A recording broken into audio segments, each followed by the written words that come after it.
right. Well, welcome to another Lunch with a Boxer here at Pacific University. Today we are going to be talking a little bit about academic advising and credits and things like that. For many of you, you already know me. I'm Derek Nagley. I'm one of the associate directors here in the admissions office. I'm the face you see pop up at an awful lot of events saying good morning. But today I'm kind of here to help host the day. So if you do have any questions, please do not hesitate to put them into the chat. You can send them to the group as a whole, or you can send them to me directly, and I will make sure those get answered throughout today. If you are watching this afterwards and you do have additional questions or things that don't get answered, don't worry, email your admissions counselor. We are glad to make sure that Mike Shingle, myself, or someone here today can actually answer those questions and follow up with you as well, so you're not missing out. But we do want you to have the opportunity to just hear a little bit more about some things today.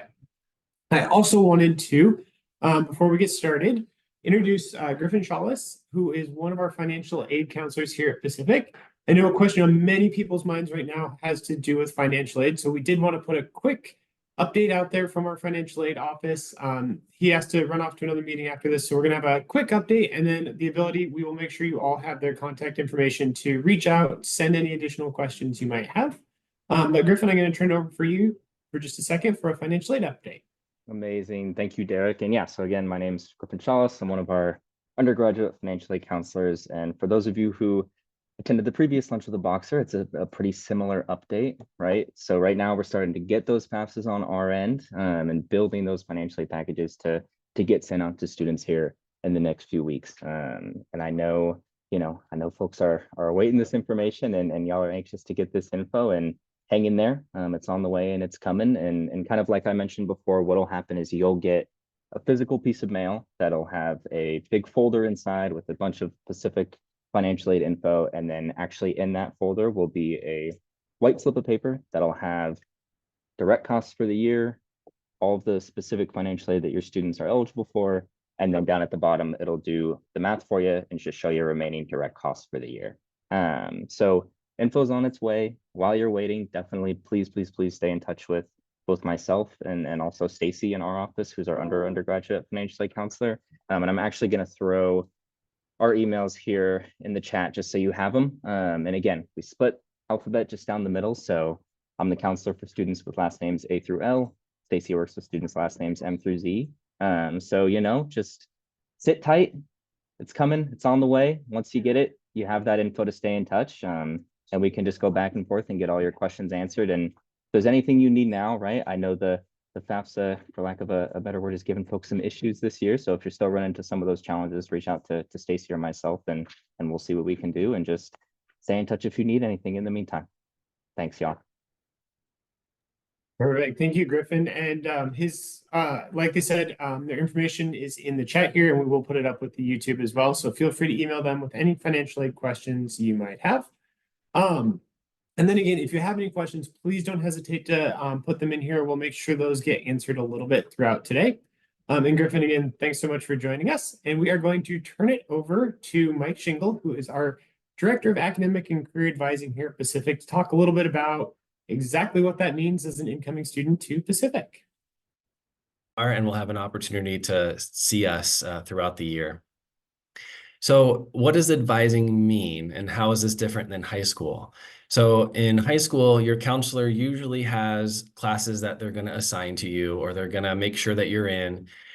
In college, you have a little bit more choice. And so the advisor is here to really demonstrate how to make a good decision on what classes to take. And this is based on what the student's goals are. For example, we want to make sure the student stays on track to graduate with a bachelor's degree, but we might also want to help the student plan required courses for graduate school. Are they interested in our physical therapy program? Are they interested in optometry or pharmacy? Do they want to get an MBA?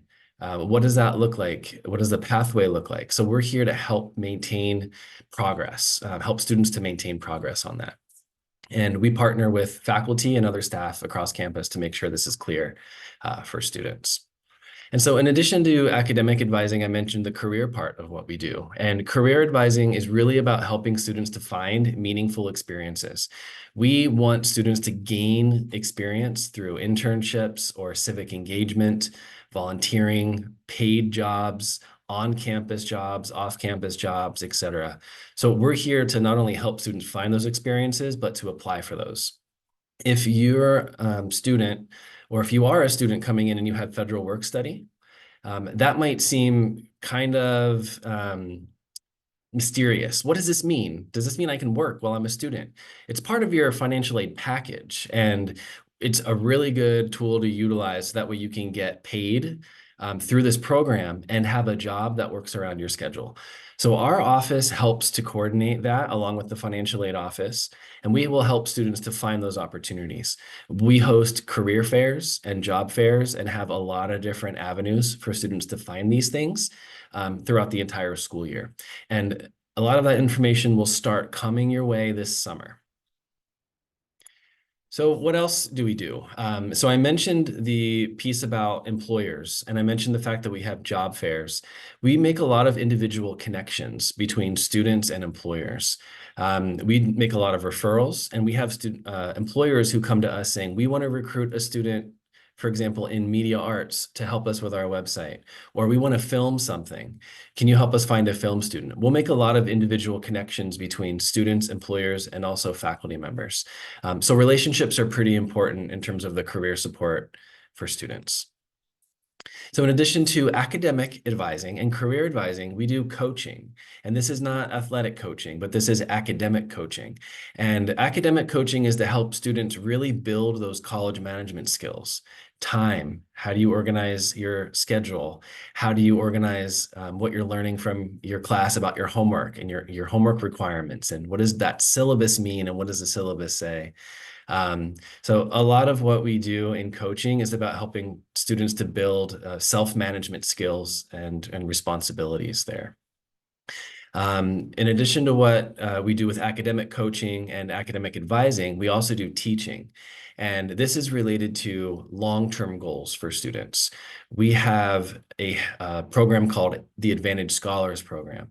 And we have two different distinct pathways. One of them is a STEM, science, tech, engineering, and math. And then we have health professions. And so we have these series of career classes that help students to learn how to gain experience and apply to grad school and jobs. We've been building and expanding our Advantage program. We started with health professions. Now we added STEM.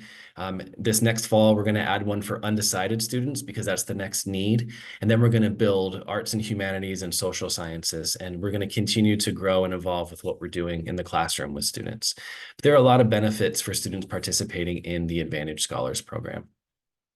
I saw a question come through about assisting students to find an internship. We do help students to find internships. We will have employers who come to us and say, we want students to apply for our opportunity. And so we pass that out and we pass that along. If a student found an internship on their own, we can help them to apply for it. We have an internship coordinator. Her name's Heidi Wright. She's a professional staff member, and she works with both community organizations, employers, and the students to really make the connection. Again, a lot of what Pacific is really known for and what we really do well are relationships and helping students to make connections. And I'm very thankful that we're small enough to continue to do that and to do that really well. All right, so Pacific Priority. You may have heard that we are launching a new program where we are guaranteeing that our incoming freshmen, straight from high school, will graduate in 4 years. And we're also guaranteeing that there will be students who are interested in graduate programs can gain early conditional acceptance to these programs. And I want to just say a few things. Number one is, it is true that we'll save a seat for that student in the program of their choice.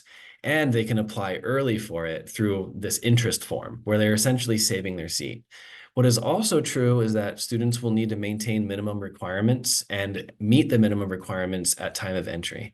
So if a student has not taken any of the science prerequisites for our optometry program, or their GPA has been a 2.5 or something kind of low, they're not going to get in. And that's what conditional means. So we're saving a seat and we're monitoring and supporting students along the way to make sure they can get the GPA needed, the clinical hours and requirements needed, the coursework completed.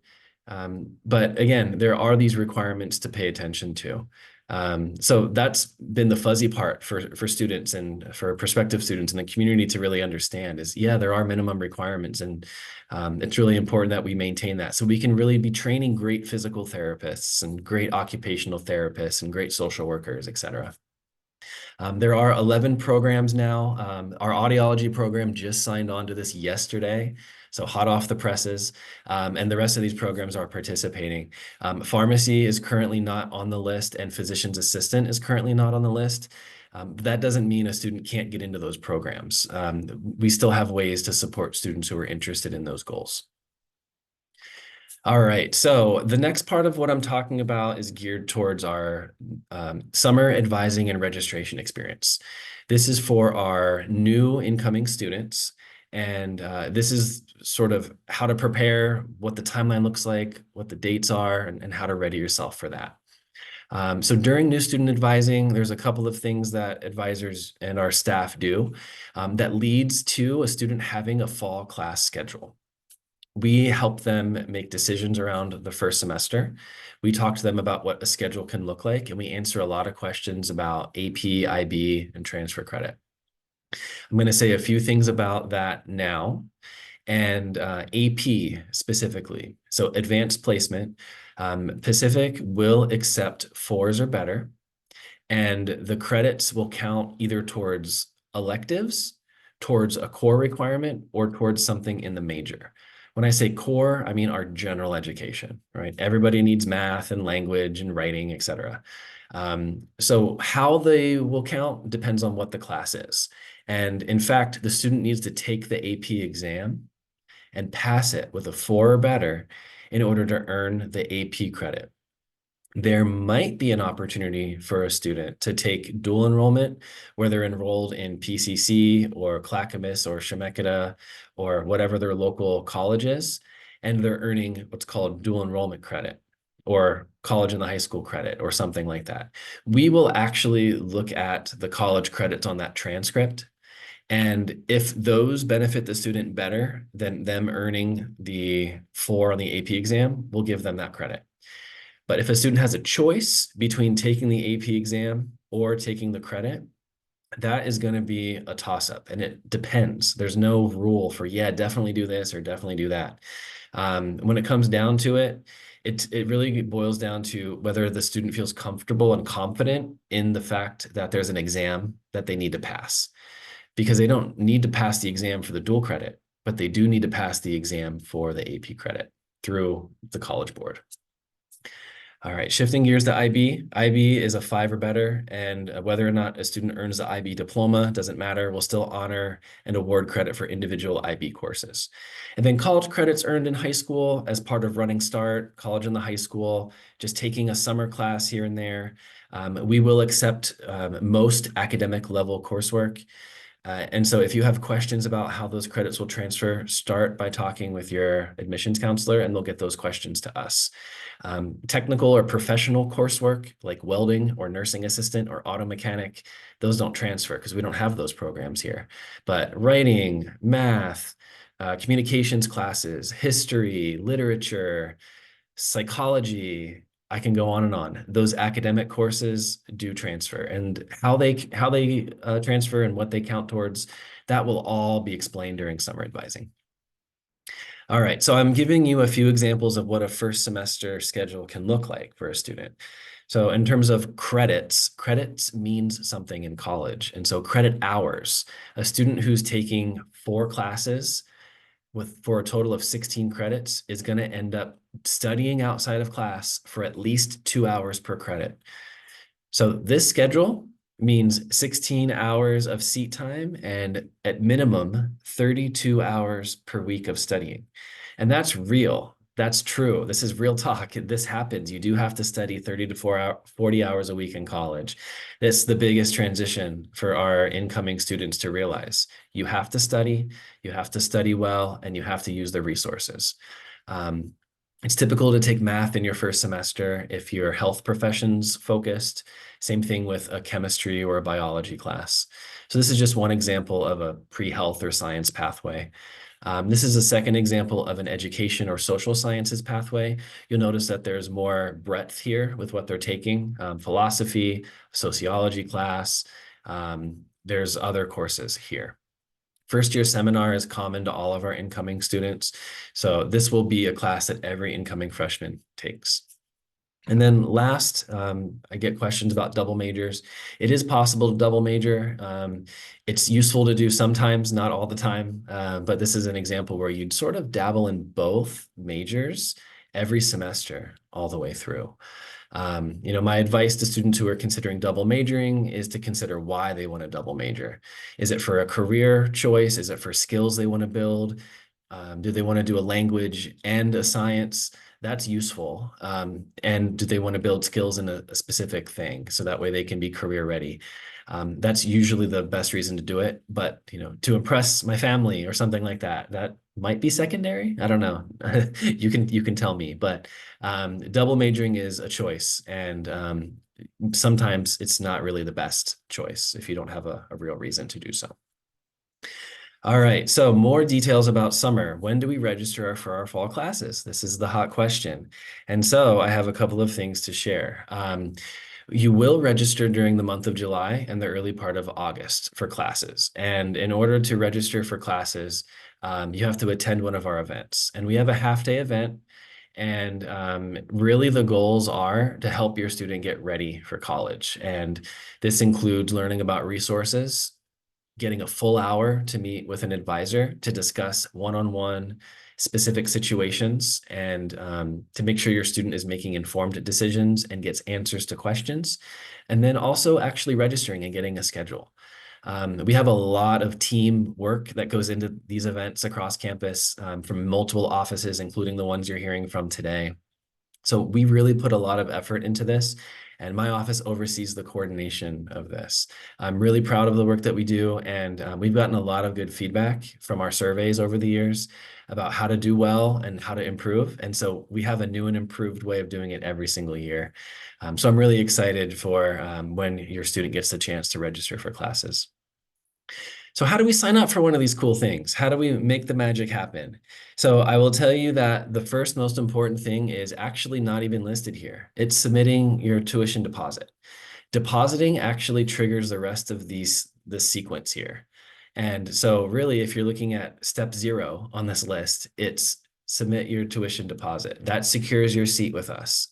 Once you've secured your seat with Pacific by submitting your deposit, if you do so by May 1st or on May 1st, you're going to get the academic interest survey first in the very first wave. That means that your process will begin earlier than everybody else's. So one huge benefit of depositing early is being able to start this process early. Our academic interest survey has probably 70 questions or so. It's one of the most important tasks that helps advisors prepare to meet with your student. So it's really important that they take it seriously and they complete all of it. We need transcripts. There are some assessments to do, and those are all virtual assessments. They can be done through either our Moodle site or through the language placement site. Those are free, obviously, to do. All of this stuff is free, except for the deposit. All of the stuff is free. We'll want to make sure we get your students' math and language placement levels before they come to their advising day. They get to choose which first-year seminar course or first-year communities course they're going to participate in, and then they get to sign up for one of those days. So really, the takeaway here is deposit when you can, submit your academic interest survey, and the student has to fill it out themselves, and that triggers the rest of this process. The number one most important thing that your student can do is to check their PU email once they get that account set up. It needs to be checked and read things and respond to things. And it becomes the student's responsibility to do that. They should be doing that daily, especially over the summer. And that doesn't end when you're a student. So this is part of my team. We have a lot of resources on our website, including transfer guides. We offer pre-advising check-in meetings. If you have a lot of transfer credit and you want to talk through that, feel free to make an appointment with us. go through your counselor to do that. But we're here for you. And I hope that's the message that you get today from me, is we just really want to help your student to succeed. Perfect. So, as Mike said, thank you so much for listening in. If you do have any questions, please don't hesitate to put them in the chat. You can send them to me directly, Mike directly, or to the general chat, and I'll make sure I read those out so that the people watching later can catch that. So I did have a couple questions come in, Mike. I know you mentioned the May 1st deadline. Admissions has extended that out to June 1st.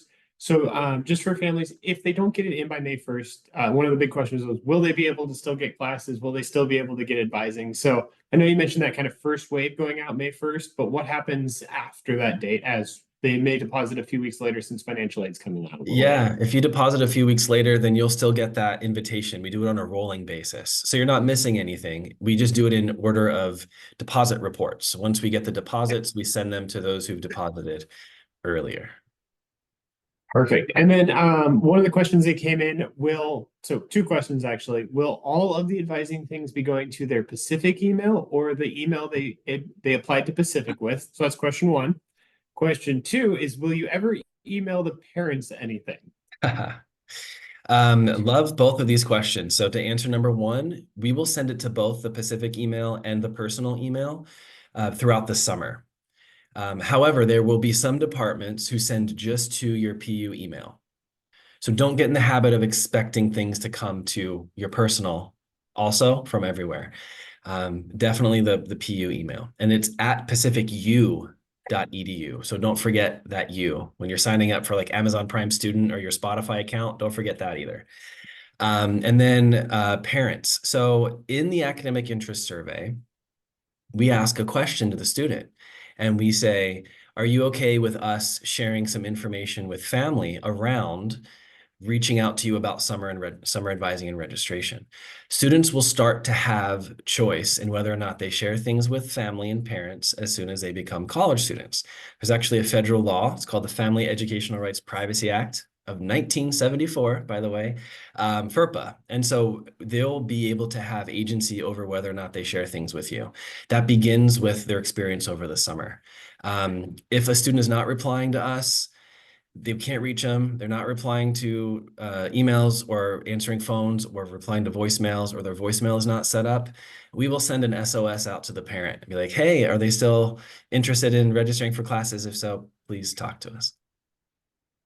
And then just from the admission side, we will also reach out to your students and to the parents quite frequently with a more general email of saying, hey, have you gotten these things done? Check in with your student and make sure they've done their academic interest survey, their housing form, because there will be a lot of pieces coming your way. So you're going to get a lot of contact from us.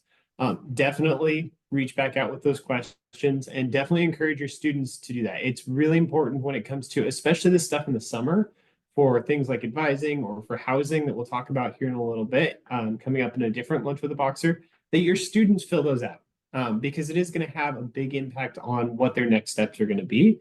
So encourage them to start checking their email pretty much daily after they've decided, I'm going to become a Pacific student and I'm going to become a Boxer, and they hit deposit. I would recommend they start checking it daily just to make sure they're staying up on everything they need to here with Pacific. I think you'd probably agree with that, Mike. Oh, 100,000%. All right. So a couple other questions that came in were surrounding just the priority program that you talked a little bit about. So I know you mentioned there was a couple of like PA and pharmacy. There was a couple of specific questions, just is there a reason those aren't included? And what would it look like for a student who wants to do, for example, pharmacy, but we don't have the priority program? What is that going to look like for them?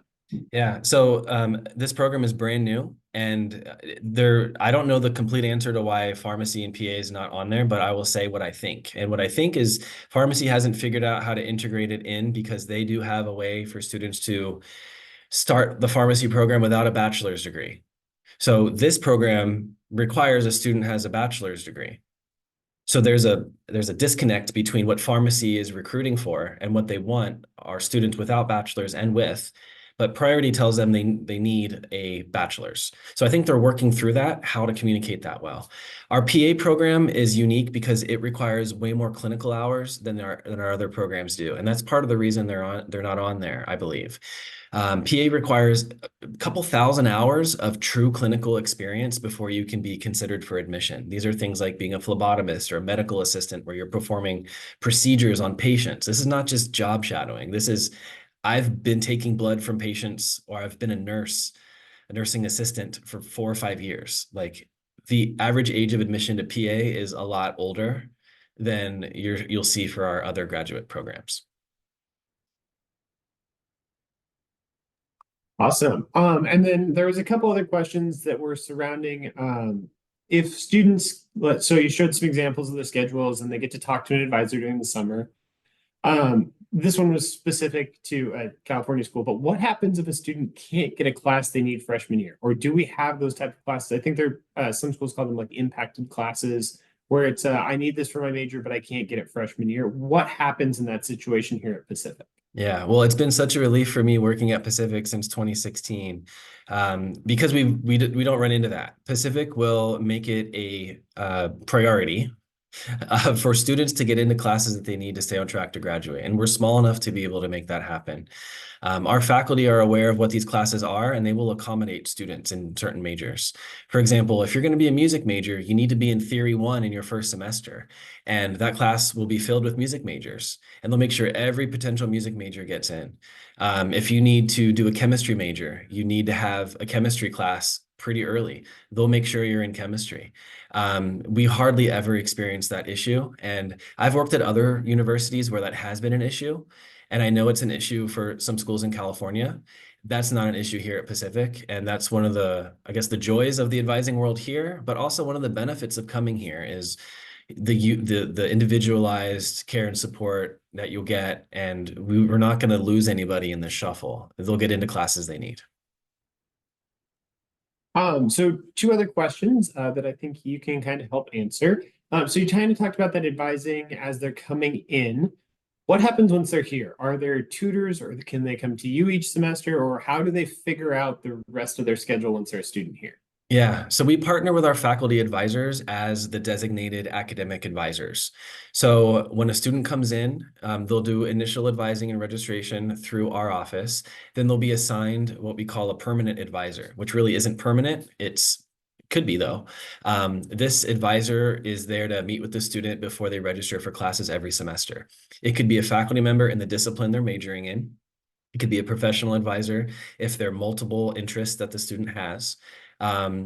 Either way, they're going to get support, and they're going to be required to meet and advise before they register. This is how we ensure we can get you to graduate on time or early. And, oftentimes we find these little ways. You might graduate a semester early. Have you considered that? We have really well-trained faculty academic advisors and really, really well-trained professional advisors. And my whole team is really here to partner with our faculty. And if a student is advised by a faculty member, they can still come in and talk to us if there's something extra they need, or they want a career connection made for them, or they're referred to us because they have a really tricky situation. That's the partnership that we have with our faculty. And I can tell you all from personal experience as an alum, it was really nice to have someone else double checking my schedule each semester. At first, it was kind of one of those terrifying things. And then by the end, it was just nice to be like, okay, I think I picked the right thing.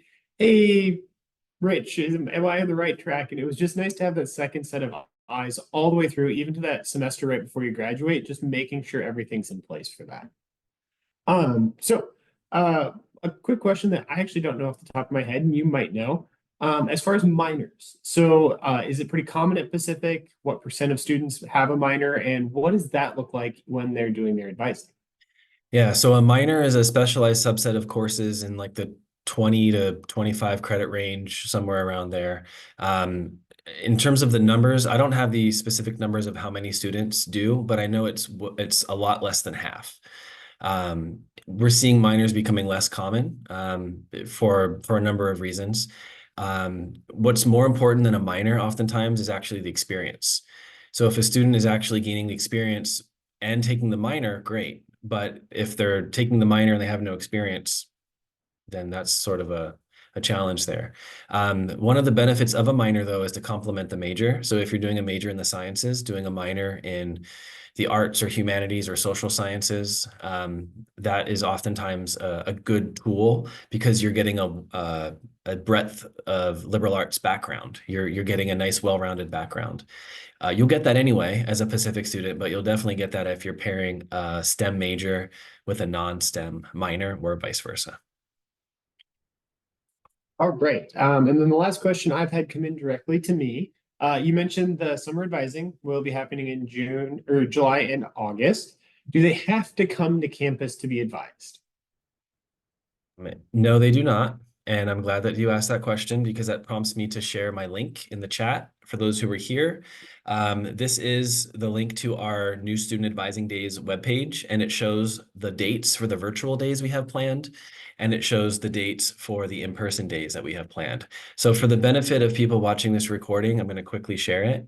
And if you can see my screen, do you see the webpage? So Perfect. July 10th kicks things off with a virtual day, 19th in person, 25th in person, and the 2nd in person. A variety of dates to choose from. If your student cannot attend because they're in a summer camp or something like that, just be in contact with us and we'll share a recording. We'll find a way to make it work. And there's no difference in like which classes they get or anything like that. Because I know that's one question I frequently get from my families. But just know that whether you do it in person or online, it's just like the other events that we have here. We understand you're coming from lots of places. So it's not going to be a different opportunity by doing it online. You're going to get that same interaction and that same opportunity. Well, there's one big difference, Derek. Pizza. We feed the people who come pizza, and that's my favorite meal of the summer is our pizza schmizza. Virtually, I'm sorry, we're not sending these cards to you. No DoorDash. Perfect. Well, thank you so much, Mike, for coming today. We are going to stop the recording at this point. So if anyone has any questions, they are definitely welcome to ask them. And for those of you watching this after the fact, please take a look at the comments down below, and in the description, we'll have all the links we mentioned today.